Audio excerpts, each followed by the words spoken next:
بسم الله، اللهم صل وسلم وبارك على سيدنا محمد وعلى آله وصحبه أجمعين. مرحبا بكم خواتاتي معايا في القناة، إن شاء الله تكون أموركم بخير وعلى خير.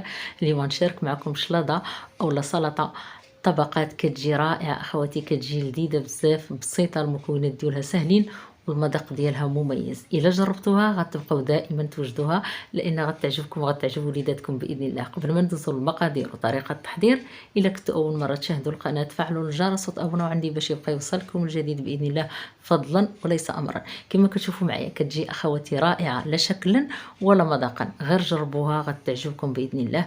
بسم الله على بركة الله. غندوزو للمقادير وطريقة التحضير بسيطة بزاف. هنا المقادير غنعطيكم المقادير على حسب عدد الأفراد، كل واحد يدير الكمية اللي كتكفيه. عندي واحد الكمية ديال الروز كلاصي سلقته في ماء مملح مع شوية زيت حتى كيطيب وكنصفيه مزيان يتسقطر من الماء على هذا الشكل اخواتي. وخديت عندي واحد الكميه ديال البطاطا كما قلت لكم. هاد المكونات كلهم على حسب عدد الافراد. خديت بطاطا غسلتها مزيان، خليتها بالقشور ديالها حتى تسلقت، عاد نقيتها وحكيتها في الحكاكه اللي كنحكوا بها مطيشه والفرماج وهذا على هاد الشكل اخواتي. نفس الطريقه درتها للخيزو حتى هو من بعد ما تسلقته بعد حكيته مزيان في الحكاكه على هاد الشكل اخواتي. نفس الطريقه الباربه حتى هي مسلوقه، انا سلقتها بالقشور ديالها ونقيتها وحكيتها على هذا الشكل. بالنسبه للمكونات كلهما على حسب اللي متواجد عندكم، ضيفوا اضافات اخرين من غير هادو اللي درت انا. بالنسبه للخضار هنا عندي المايونيز، انا المايونيز صايبها في الدار، هذا غير بيضه وكاس ديال الزيت كيعطي هذه الكميه هذه، كيجي رائع هذا المايونيز هذا. جربوا اخواتي غينال اعجابكم.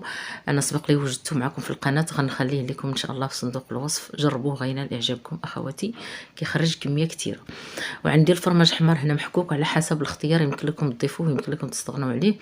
وعندي واحد الكميه ديال الطون، حك ديال الطون بالزيت ديالو، انا كيعجبني الزيت نديرو في شلاضه، يمكن لكم تستغنوا على الزيت. وعندي الملح، شويه البزار، وعندي هنا خديت قشره ديال المطيشه درت على شكل ورده، وديك الفلفله. بطبيعه الحال غنحتاجوا لزيت نباتي او لزيت بلدي على حسب الذوق. في واحد الاناء غناخذ داك الروز، غنزيدوا شويه الفلفل هذا، شويه البزار او الفلفل الاسود، وشويه الملح على حسب الذوق. انا سلقته ولكن دقته جاني شويه ناقص، زدت شويه الملح، سلقته بالملح وجاني شويه ناقص في الملحه، وانا نضيف شويه على حسب. هاد المكونات كلها راه مسلوقه بالملح، ولكن ذوقوا باش تعرفوا القياس. غنزيد داك الطون بالزيت ديالو اخواتي على هاد الشكل، وغنفردو بيديا كما كتشوفوا هكا حتى كيندمجوا ليا المكونات على هذا الشكل هكا اخواتي. من بعد غنزيد الزيت البلديه، ويمكن لكم تعوضوها بزيت نباتي هكا اخواتي، غير شويه حيت حنا ضفنا الزيت ديال الطون. من بعد غنزيد واحد 2 المعالق كبار اولا 3 ديال هذاك المايونيز اللي سبق لي حضرت معكم هكا، اللي راه سبق لي وجدتو كاين في القناه اخواتي.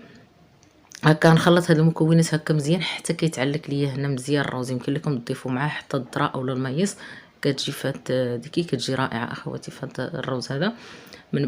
من بعد خديت واحد المول، هنا انا غنقدمها في هذا على هذا الشكل هذا، يمكن لكم تقدموه باي طريقه بغيتو. خديت شويه زيت البلديه دهنته غير تفادي انه يلتصق ليا الروز وداك الخضار هكا. من بعد درت البطاطا وخديت داك المايونيز ضفتو من الفوق، درت طبقه ديال البطاطا وعاود درت على المايونيز، عاود سرحته بالمعلقه كما كتشوفوا اخواتي. البطاطا ما درتهاش كلها، خليت منها واحد الكميه، يعني كما قلت لكم على حسب عدد الافراد وعلى حسب الرغبه ديالكم. من بعد غنزيد خيزو حتى هو بنفس الطريقه، طبقه ديال خيزو فوق من المايونيز، ونزيد طبقه ديال الروز هكا اخواتي. في كلهم المراحل نضغطو مزيان باش كل الطبقات يتماسكوا. غنضيف المايونيز وغنزيد الباربه من بعد المايونيز